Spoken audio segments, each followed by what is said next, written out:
Business can be a lonely game, but it doesn't have to be. Welcome to Boutique Chat, where we explore community over competition and how to scale your company with the balance and the happiness that we all seek. We'll hear from product-based businesses of all types, retailers, e-commerce and wholesale brands, along with industry experts shaping the future of our industry. I'm your host, Ashley Alderson from the Boutique Hub, and I can't wait to chat.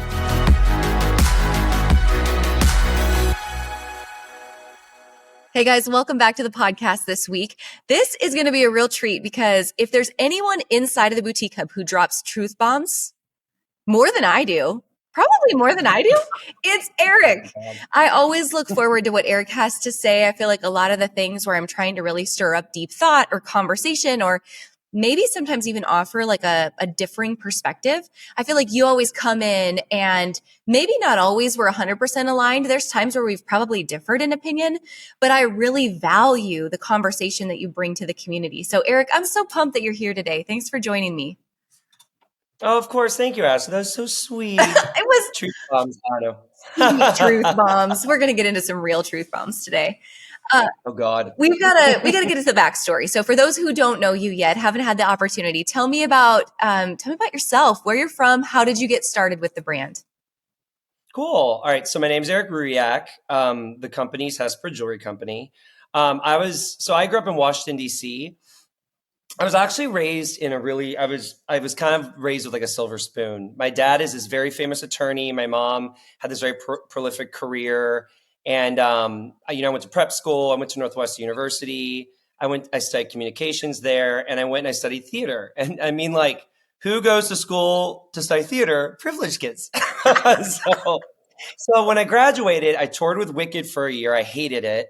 And I then, for the first time kind of in my life, because I was sort of like plugged into this like affluent, like you go to prep school and you go to college and you go to banking or whatever. Yeah. I was kind of lost. And a friend of mine from Northwestern, his family owned this big diamond business in Hong Kong. And I had visited them because I was like, after I finished the tour, I was like, well, I just want to travel for a little bit. Because the great thing about music theater tours is you have no bills. So you save all this money. Yeah. So I saw these billionaires at a trade show in like, crappy clothing, working elbow to elbow with their lowest level person, all with mutual respect. And it just was such a cool environment. And I thought, God, I want to do something creative because everyone in my family is very traditional, like attorney, all that kind of stuff. And I thought, well, maybe jewelry. That's how the jewelry bug got caught in my head. Then when I went back to LA, because I'd moved to LA after the tour, I took some classes. I learned how to do jewelry. And then I started selling at farmers markets. And I did that for years. And that was really how I got the brand started. And then our real claim to fame was I was getting actually to a point of burnout where it was like 5-6 years of not really feeling like I was making headway. Yeah. And one of our pieces was got on Game of Thrones. Oh. So that's how the brand, that's how the brand blew up. Yeah. And then after that, we got into department stores and we got celebrity clientele. And then it was that was our little break where I felt like, okay, like I have an actual company. I mean, for 5 years, I felt like I was faking it. Yeah. And now I was like, well, maybe I'm kind of not faking it. I mean, I am faking it, but maybe people think I'm not faking it. Now I can go and get in stores, So that's sort of what happened. And it just sort of like snowballed from there. I have so many thoughts and questions. First of all, I am stunned. I had no idea that was your background. And who starts a conversation with, I grew up with a silver spoon in my mouth. I've never heard anybody start a conversation like that. But it's funny because when you speak, I always think, man, he has such a worldly perspective. Like, I know that you're well-traveled, right? And now I can understand why. But also, I love that you have the worldly perspective. But then the thing that was a trigger for you was seeing a billionaire work elbow to elbow with somebody else and going, wow, I want what that is. So that's incredible. I've got to go back to that because you don't just all of a sudden get a piece of jewelry on Game of Thrones and then don't just all of a sudden, get a celebrity client. Clearly there was a lot of work that went into that piece. And there was a lot of putting yourself out there that went into that piece. And also to your point, I think everyone is we all dabble with a little imposter syndrome from time to time, right? So that's truth. We can go down that road in a minute, but tell me about the work. How did you get to Game of Thrones? What was the effort before you got to that point where you felt like you made a break? Well, so like I said, I started doing farmers markets. And for anybody who's done farmers markets, it's a tremendous amount of work. You have to get up at like 4 or 5. You got to get there. You got to set up. You do the whole thing. And then with me, at least, there were days where it was like 18-hour work days where I wouldn't sell anything. Yeah. And it was really valuable because, I think we are taught that failure is really bad when we're kids. Grading systems, things like that. So, for me, like I worked really hard. I went to the right prep school. I went to Georgetown Prep. Oh my God. Then, I got into Northwestern University. And it's like fear of failure, boom, boom, boom. And I graduated top of my class from Northwestern. So in my mind, I had worked really hard. I'd taken advantage of the unbelievable gifts I'd been given in terms of just, the cosmic lottery of having loving and successful parents. Yeah. And then I get into the real world, not understanding what it is to lose. And so then I spent 5 years losing. And it in the mindset I had losing. Yeah. So it was so wildly important because nothing phases me now. I mean, like when you wake up March 1st and you're like, how am I going to get $1,000 together by the end of the month? My first year in business, I made like $10,000. Mm-hmm. I mean, like it was really hard. So, but I did learn to keep persevering, and I was a hard worker. So I did have that. So I kept going. I had friends that were young, right? We're in our 20s. We're in LA who were stylists. So the way I got on Game of Thrones was my friend Molly. She had been hired by HBO to like assist with certain aspects of things. Mm-hmm. So she was working on one show. She got my jewelry. It didn't work for that show, but it ended up in the hands of HBO. Mm-hmm. So when Michelle, the costume director for Game of Thrones, was looking for a ring, she put in fire ring because she was looking for a ring that kind of like was like fire, because it was this scene in Game of Thrones with all this fire in it. And the name of the ring was a Gemfire ring. It was completely like cosmetic, the way that it worked. Yeah. That being said, the day before the Game of Thrones thing happened, my parents were in town for their anniversary. They have a home in LA. And so like they were staying down in Laguna. And I was at my breaking point where I was like, all of my friends, this was 2016. So how old was I? I had just turned 30. And all of my friends were like, becoming, their careers were taking off. They're finishing med school. They were like, on partner track at law firms. And I love my friends, and no one ever made me feel bad about where I was in my life except me. And I just felt like I wasn't making any progress. It wasn't that I was embarrassed that I'm a jewelry designer. I just felt like every year was a struggle. And I went down, and it takes like a gunshot wound to make me cry. And I was like crying with my parents, and I was like, I can't do this anymore. Like I'm just at my limit. And they were so proud of me because I'd started a business and things like that. And the very next day was the season 6 finale of Game of Thrones, which changed my life.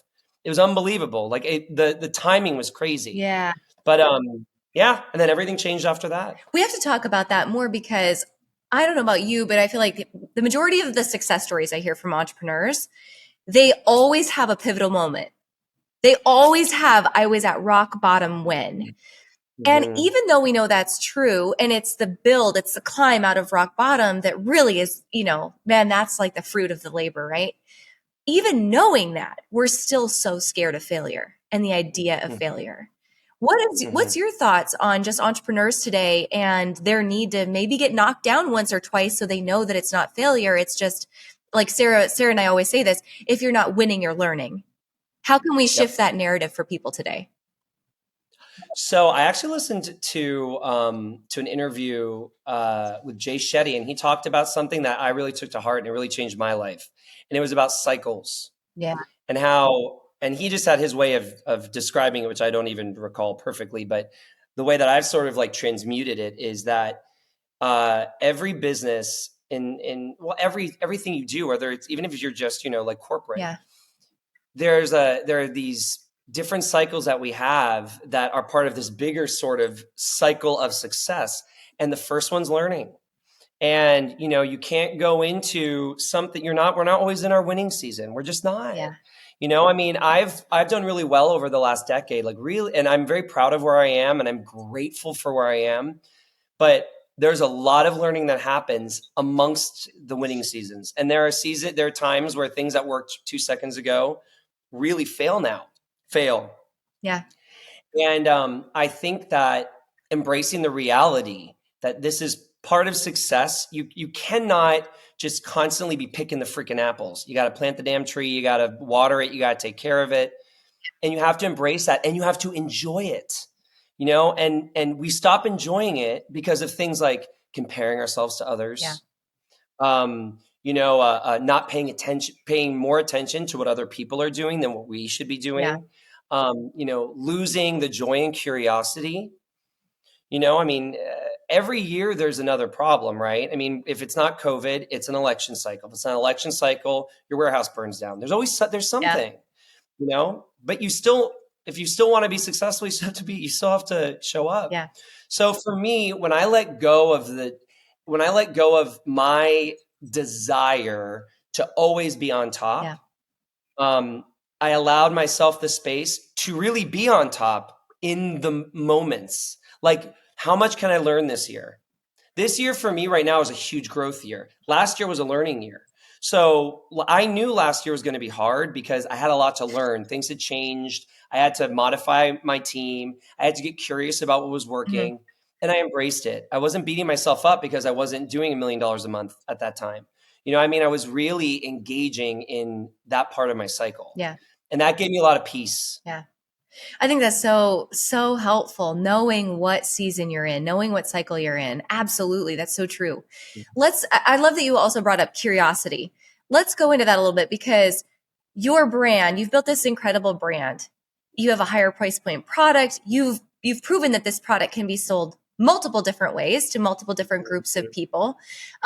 Talk to me about like the curiosity in building your brand and how you've built something that's lasting over multiple mediums. And again, higher price point, even over live sales, which typically you don't see a higher price point in live sales. Talk to me about that and just like what has gone into like building the brand stickiness. I think so. One of the things that I had to get curious about first was who I was. And, I am a kind of person who, when I am forced to be someone I'm not, or I'm attempting to be something that's not authentic to me, it gives me a lot of distress. It's just my personality, And so knowing that, because when I first started selling wholesale, my showrooms were like, here are the trends, make something like this. Here are the trends, make something like this. And I was like, but I don't make puka shell necklaces. What the hell am I supposed to do? And it gave me a lot of anxiety because I was like, well, I'm never going to be successful if I'm not doing the things I need to do and the things I'm supposed to do. And, that was one of the things about Northwestern that I love so much, and the School of Communication that I love so much, was a lot of what I learned there was about analyzing the lay of the land and engaging with it as who you are. Yes. So the reason I think Hespera has stayed doing well is that I know what's going on around me, and 90% of it I ignore. And the things that are authentic with me, I lean into. I love doing like extravagant, cool looking pieces. Well, one of the big trends, we all are talking about mob wife. And I was like, oh, my mom's from Jersey, I can get into this. But it's fun. Like if I think a trend is fun, that's why some people are so weird about trends. They're like, no, trends are bad, da, da, da.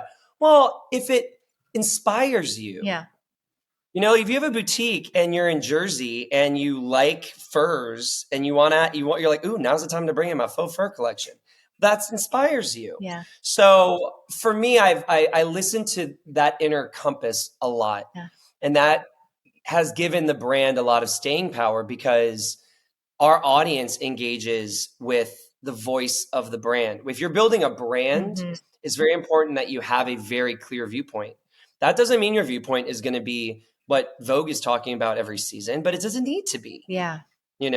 And so that has been, in terms of at least like the product development and the design side, that has been such a key thing for me to acknowledge and understand about the brand, is that when I listen to myself, it succeeds. That's so good. So true. I'm curious, like, let's relate that then to the retail perspective, right? Because I see it like a product perspective and a wholesale perspective, but the retailer that you're working with through the wholesale side of your business, they have to be very secure in who they are too. I mean, you're attracting a very specific type of client because they're like, I want things that are different. Like there's a lot of boutiques out there that are, I'll say, clothes flippers. We've talked about this on the podcast several times. You're a clothes flipper or you're a brand builder, and you're attracting brand builders. What do your most successful stores have in common that you're working with? I think a big part of it is confidence.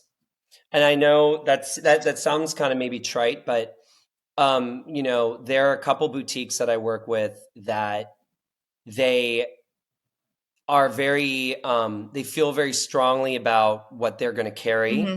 who they are, what their message is to their clients, who their clients are.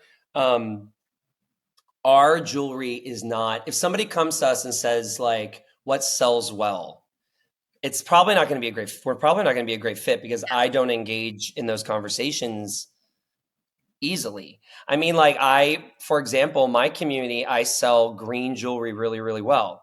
Well, you know why I sell green jewelry really well? Because when I go live, I always show it up next to my eyeballs, and my vain ass is like, "Look how good this looks with my eyes. You guys should get green."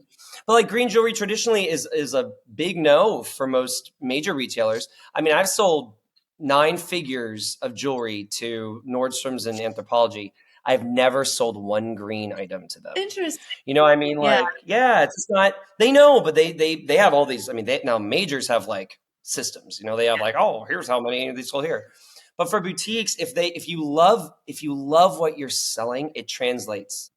And one of the things that I train, because I also offer, not like, it's not like an official thing, but like I like long-standing intense relationships with my retailers because I like to work with them, Yeah.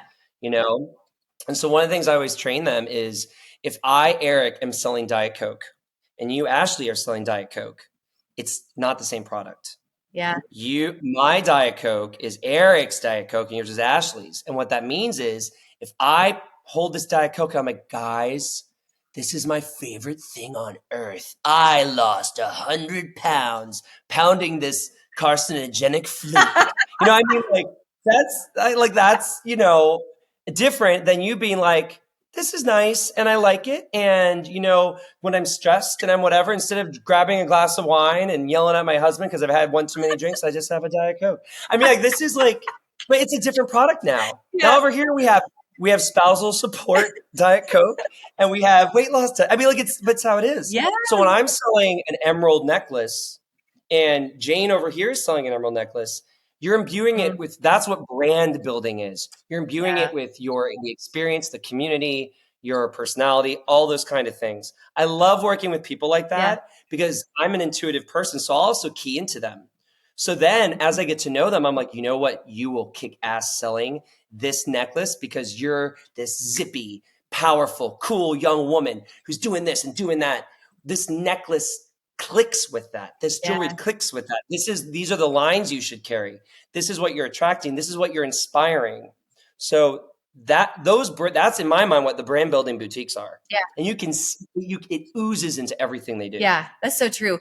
Do you think that's why like lives are so important and why video is so important? Because it's really hard to relay that just simply through photography and text. The video's got to I be think it's a powerful tool. Yeah, I think it's a very, very, very powerful tool. Mhm. I think that I used to believe live selling was the future for everybody. And that not meaning that like, everybody should be live and like I'm a performer. I went to school for fucking theater. Pardon my French. But I mean, like at the end of the day, like going live for me is nothing. Yeah. I love it. I get energized by it. Some people it's a lot of work, it's a lot of energy, or that's just not who they are. That's okay. There are ways you can utilize it for those sort of things.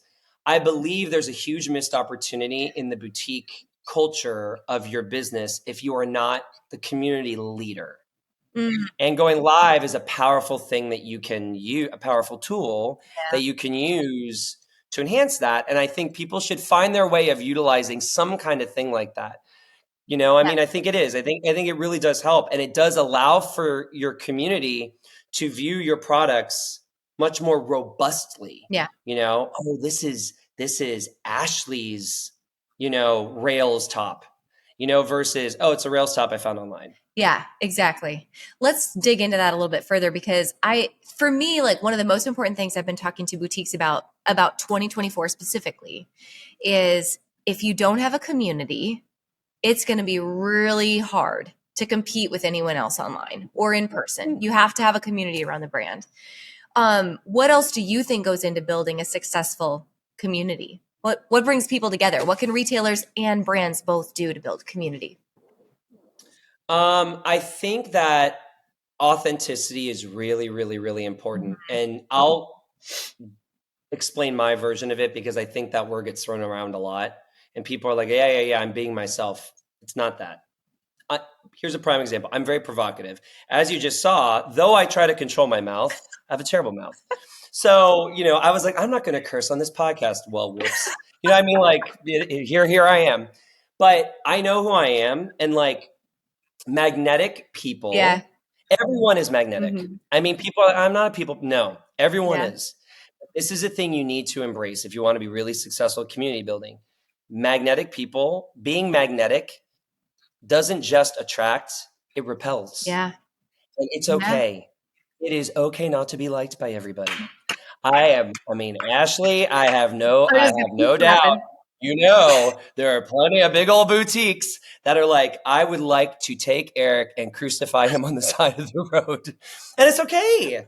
And like, there's some who we have legit, I get why they don't like me. We butted heads in ways that were crappy. Maybe I said things I shouldn't have. But like, I am who I am. And I know, like, if I were to identify myself, I'm a very kind person. I'm a very well-intentioned person. I'm impulsive, which leads to crap. I apologize easily, though. I know these things I took the time to get to know who I was. Mm-hmm. And I allow that to be seen. Does that mean you have to share every moment of your life? Absolutely not. But you do need to share who you are. Mm-hmm. That doesn't mean you need to talk about, your sister who's struggling with cancer. You don't need to. But you do need to be real. It's all of the businesses, large and small, I've noticed, where, like, for example, on lives where they're like, hi, my name is Darcy. I am a fembot. Those people don't laugh. Because boring. No. Like, we're all looking for people we connect with. Yeah. You don't connect with a fembot. Oh my gosh. Isn't that so true? I don't know why. Okay, This is coming up for me, but I just have to tell you, because I'm laughing that you dropped the F-bomb, and I'm like, you just roll on with it because it's you. I went to a Post Malone concert last week, and it was Post Malone at a rodeo.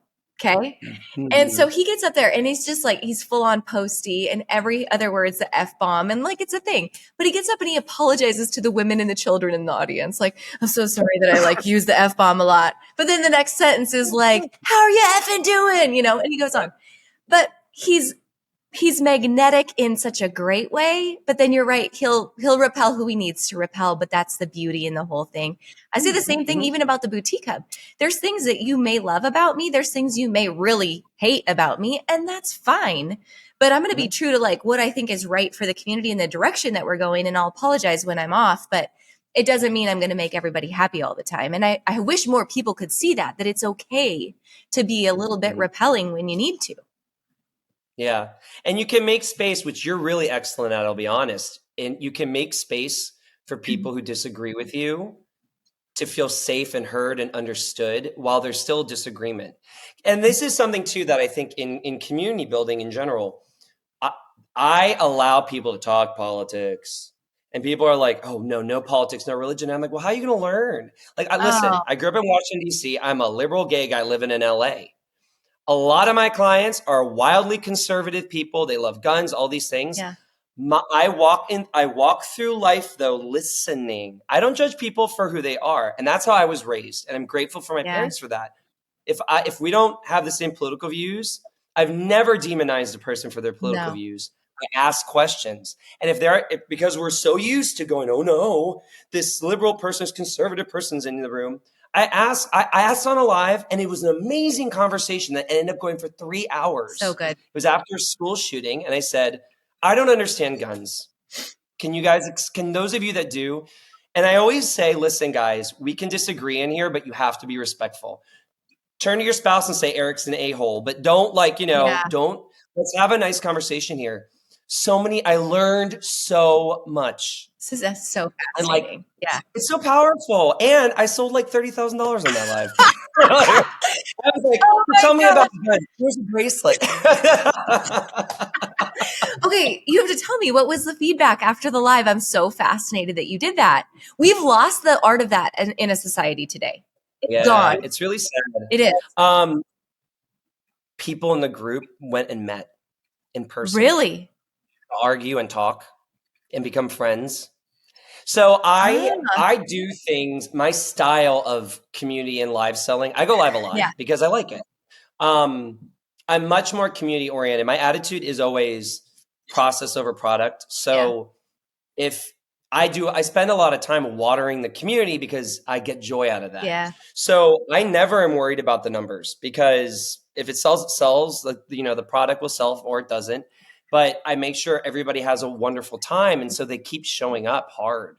I mean, I have over 150 people in our community that have spent over $250,000 each over the last 4 years. Wow. I mean, and that isn't because the product is so good. I love the jewelry, but it's because we have become part of their lives. Yeah.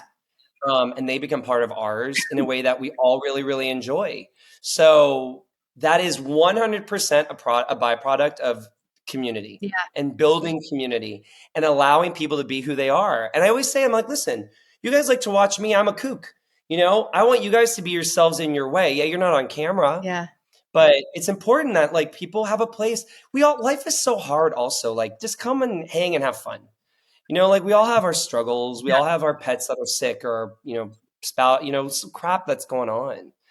And it really is such a great business building, aspect. Yeah. I always think that, profit will follow energy. And so to your point, like, it's not about the product necessarily, but it's about the space that you're creating and the relationships that you're building and remaining top of mind for people. And I mean, I could say this to boutiques all day long, but hopefully there's some wholesale brands listening as well, and know this is also the key to being a wholesale business, is creating that space for people. So wildly impactful conversation.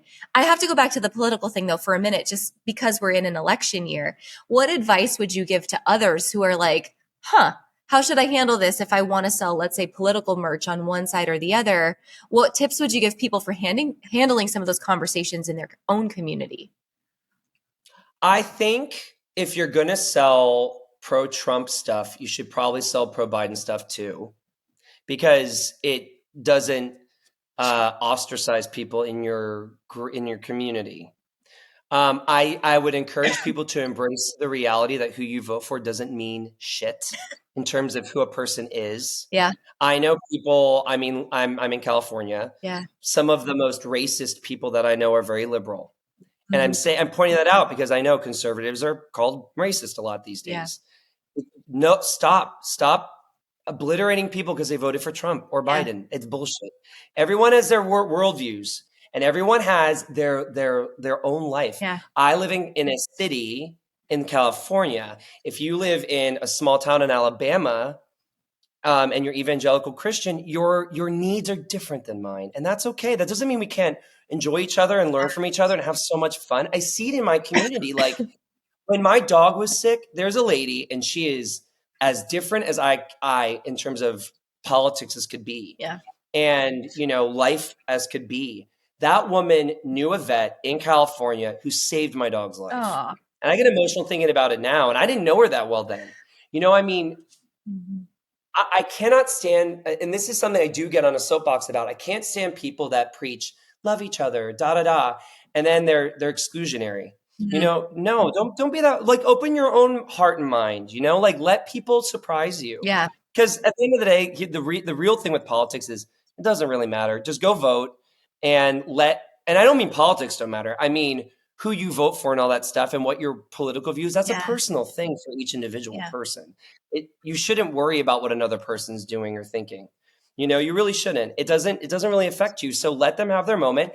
But I also, as a provocative person, I'm like, if you want to sell political stuff, you should.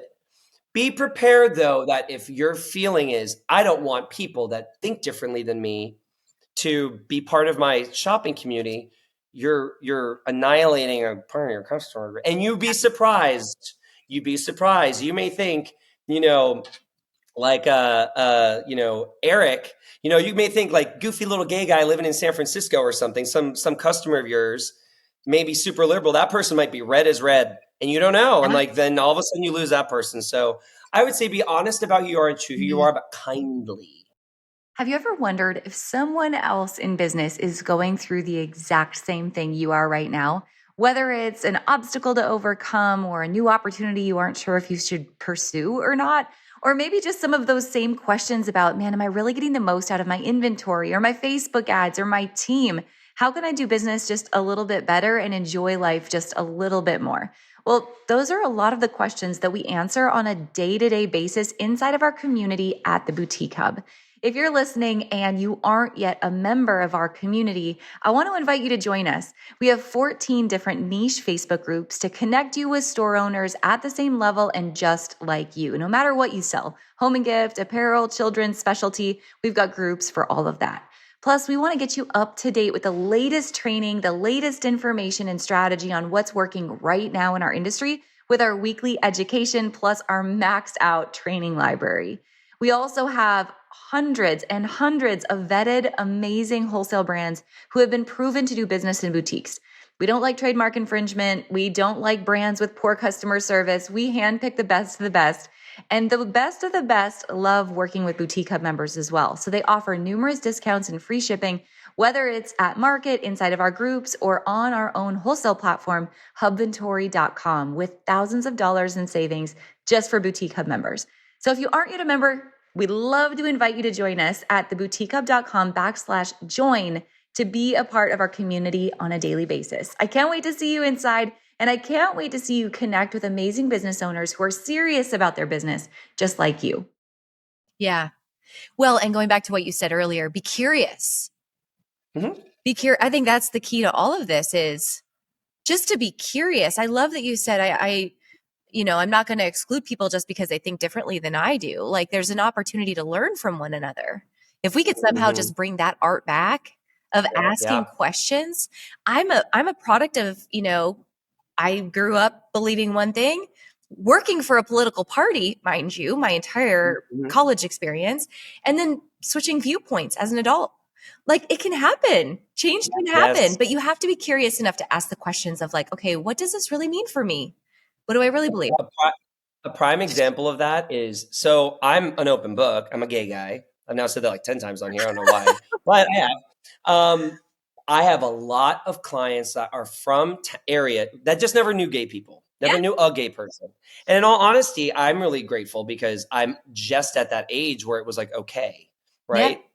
When I was young enough, when I went to college, it was 5 or 6 years after what happened to Matthew Shepard and Laramie. That changed everything for all of us. So I cannot tell you, hundreds of times I have had people DM me and say,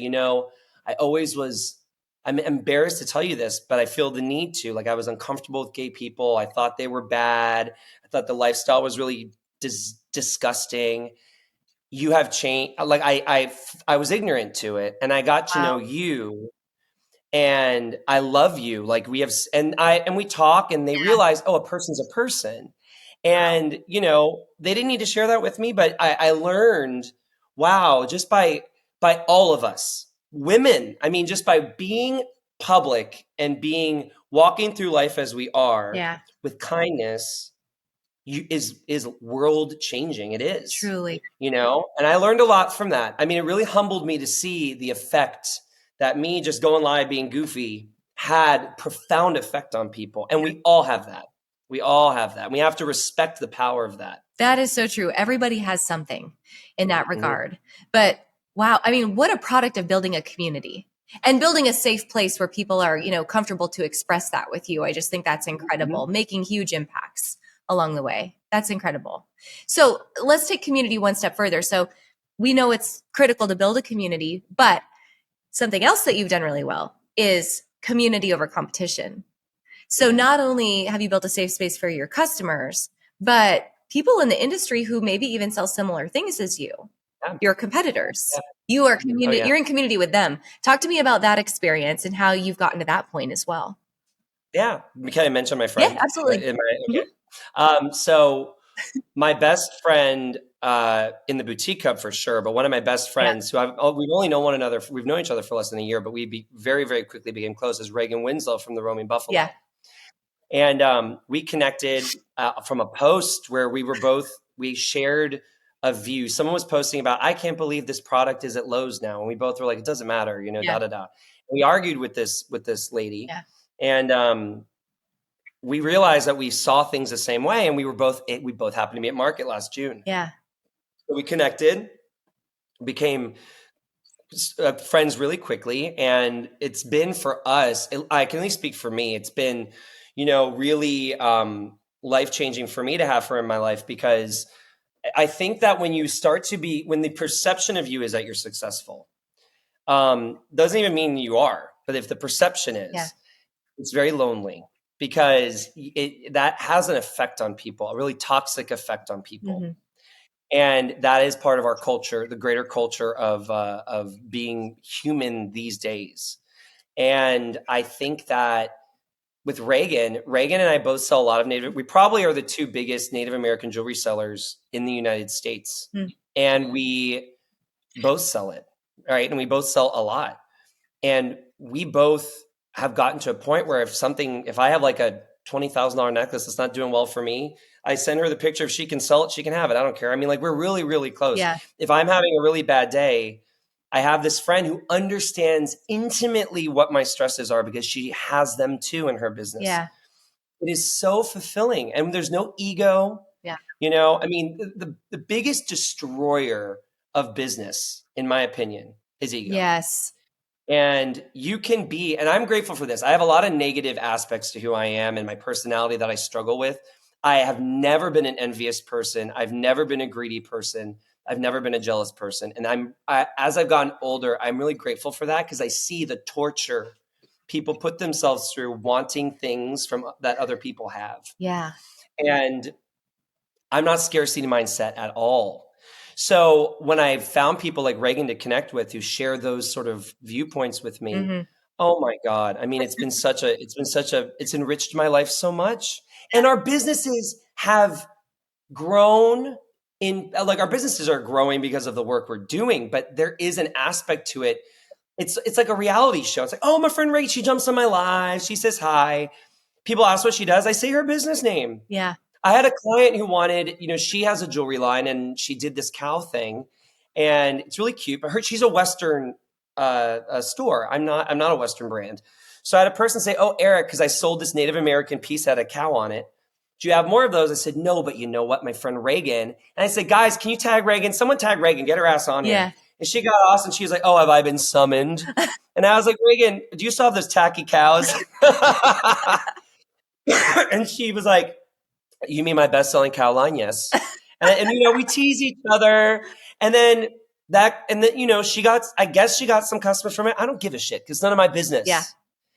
All I know is my community has been enriched having her in it. And it makes me emotional even thinking about it. Yeah. Like, I feel I'm not alone on this path. And I have had so many fallings out with big boutiques that I've worked with, because I approached our relationship incorrectly, because I wanted that. And they wanted my product, and they wanted money. And which is, again, no harm, no foul. Yeah. But I thought we were friends. We were not friends. I was an artery to their business, which again is okay. But I was hungry for someone and then of course, because we don't view things the same way, they think, why is Eric being so nice? He must be looking to steal something from us. He must be looking to control our business, something like that.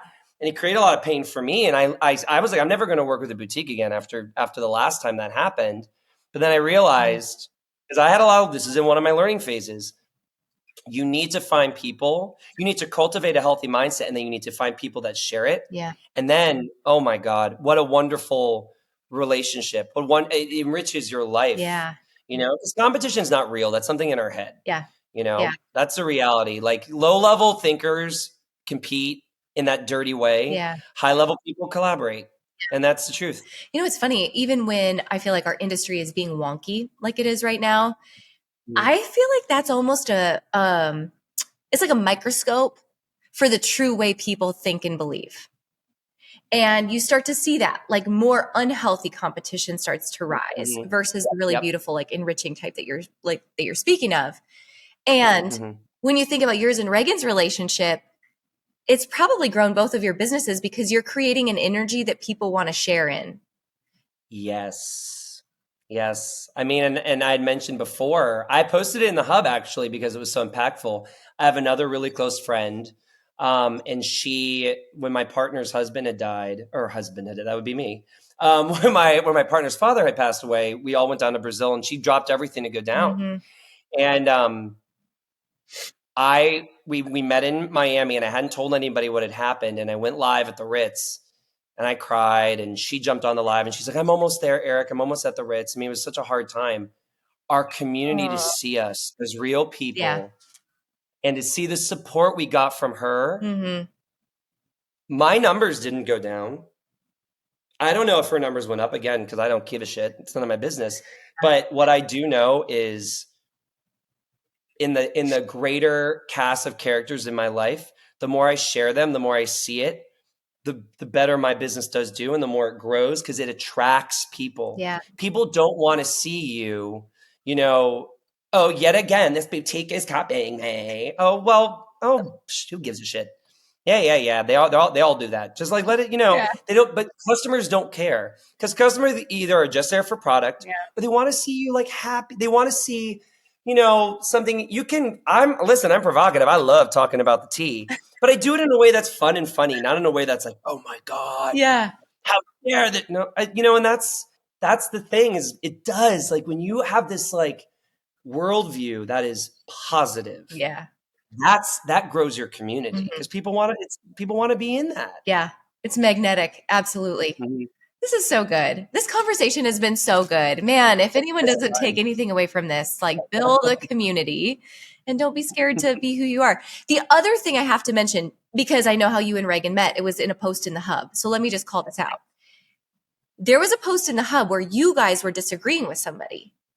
And I really appreciate the fact that from that experience, the two of you met and, saw eye to eye and stuck together. And you didn't come back and go, oh, everyone in the Hub thinks this. It's the Hub's fault. I'm going to leave the Hub.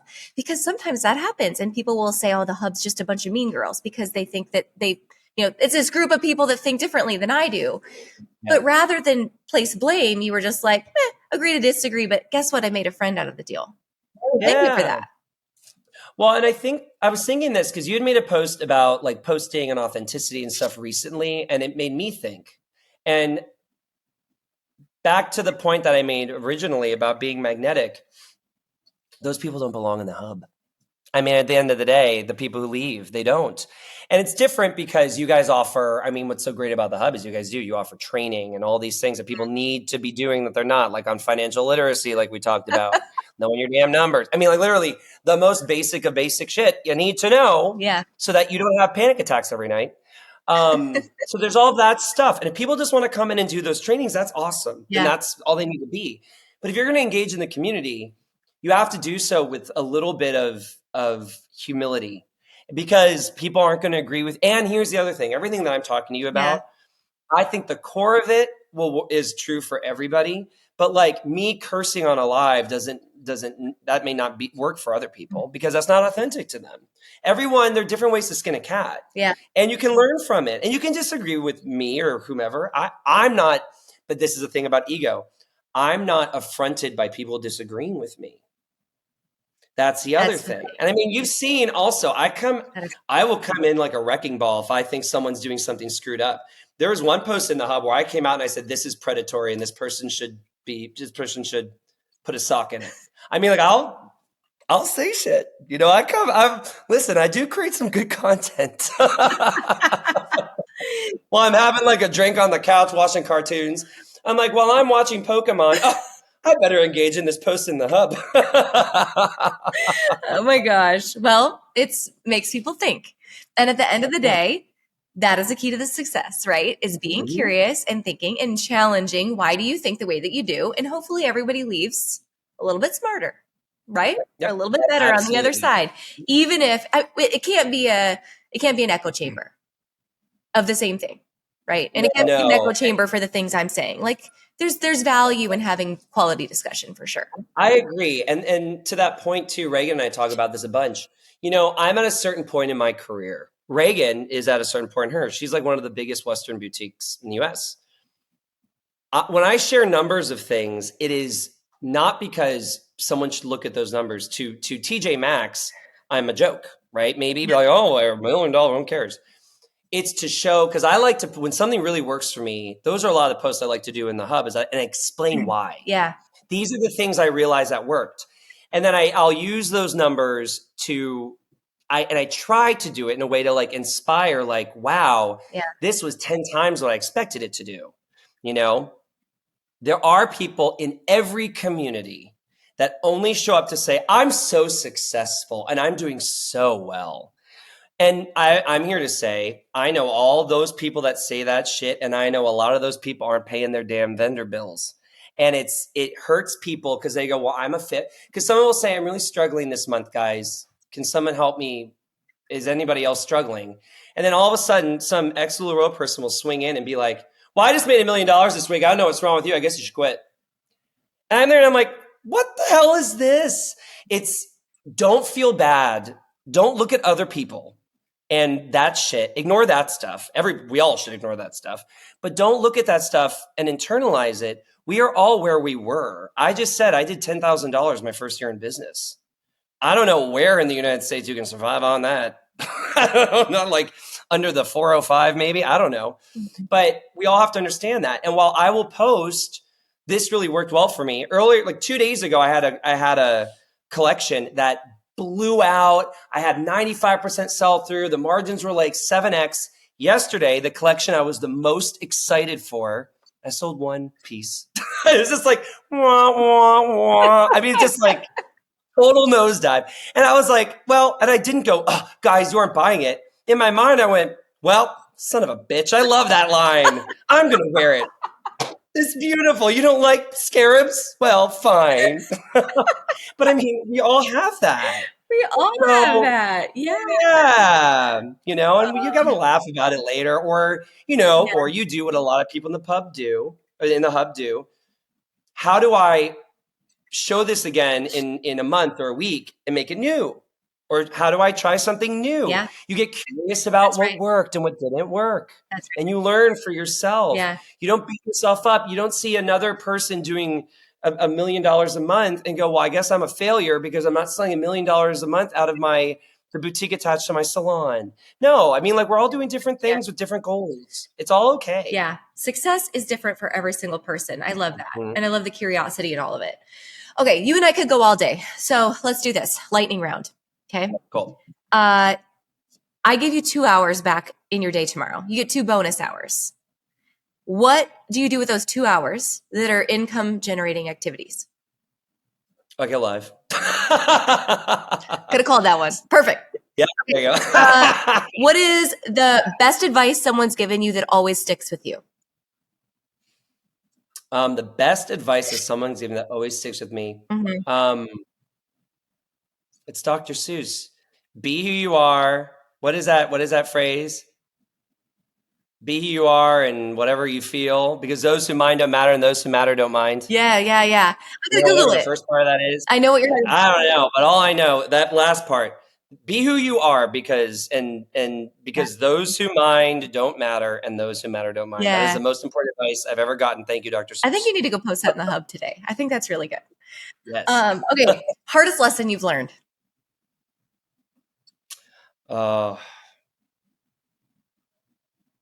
Knowing that a really cordial business relationship is not a friendship. Interesting. Necessarily. Yeah. Knowing who your real friends are and being honest with yourself about that, I think, is the best lesson. Hardest lesson and hardest one lesson that I have, and the best. Yeah. So true. Okay. 2-part question. What is a metric that you live by? Like, you have to, this is the metric for me. And what's a metric that you feel like you should probably know more about, but you don't yet? The one that I live by right now is my margin on my margins.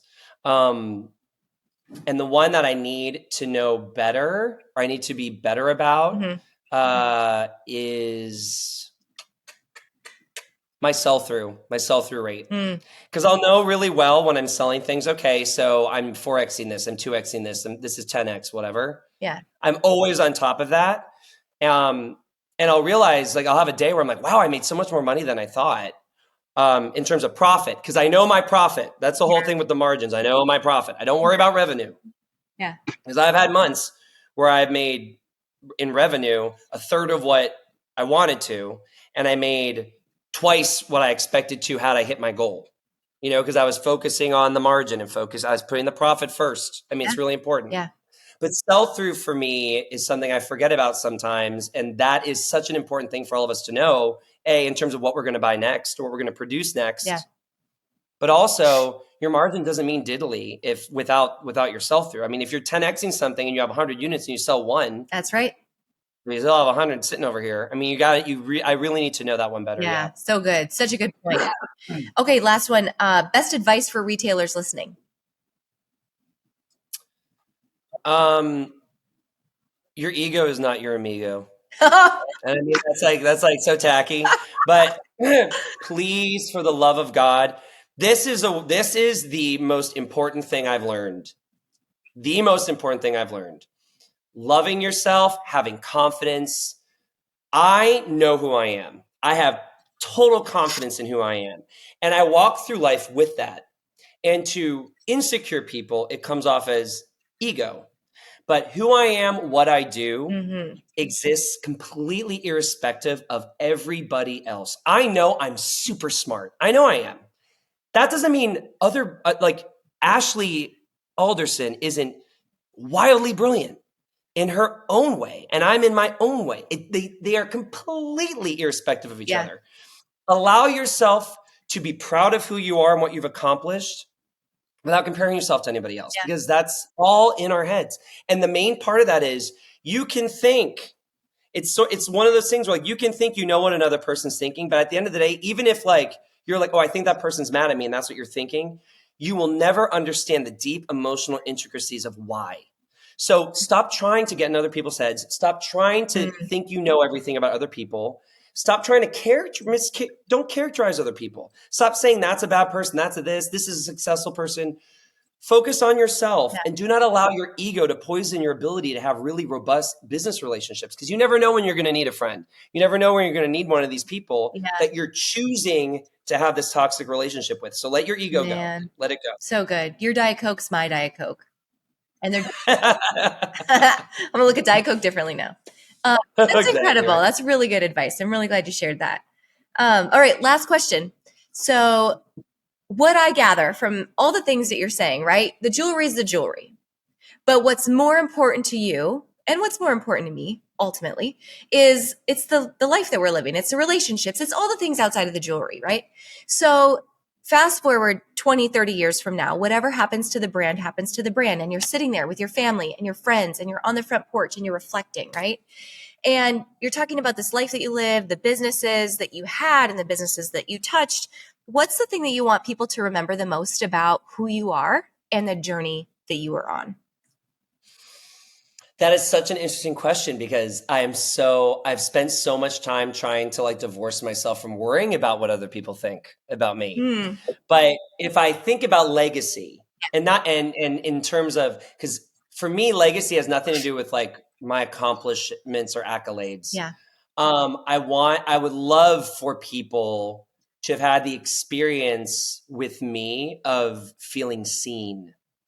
And what I've learned about feeling seen is you don't need to talk to the person one-on-one. You don't need that person to even acknowledge you to feel seen.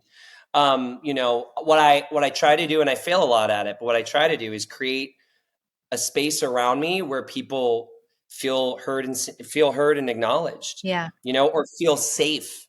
So if I can accomplish that, and that's part of, I use the skills that I have. I am a good jewelry designer in terms of like, I've taken the time to master a trade, right? Yeah. And I've mastered it. I use that as the vehicle to accomplish the deeper things I want to do. And that's a big thing. If I can make people feel safe around me and happy, their experience is their experience. It's none of my business. If somebody doesn't like me, that's none of my business. If somebody thinks I'm an asshole, that's none of my business. Yeah. But the people who don't feel that way, who feel safe around me, if I can keep on keeping on doing that, I would be so content and happy just to know that I left this world with, in my wake, people who felt a little bit at peace having me touch their life a little. That makes me emotional just thinking about it now. Yeah. So that's what I would hope. Well, you are on your way. You are doing that. And I know that in the hub, you're making people feel seen when you show up, and you make me feel seen. So I appreciate really appreciate you, Eric. Thanks so much for your time today. I was so excited about this podcast. I'm so glad that we had this opportunity. But thanks for the person that you are, and thanks for just the way that you show up for our community. Of course. Well, thank you for the community. Thanks for listening, guys. I hope you took away all kinds of nuggets and new ideas from this week's episode. Don't forget to subscribe and leave a rating and review. We love to hear your feedback and give you a chance to be featured on the show each and every week. For more information on our spirit of community over competition and to access guest downloads and bonuses and all the resources we talked about on the show, head on over to theboutiquehub.com and join the community. We'll see you next week.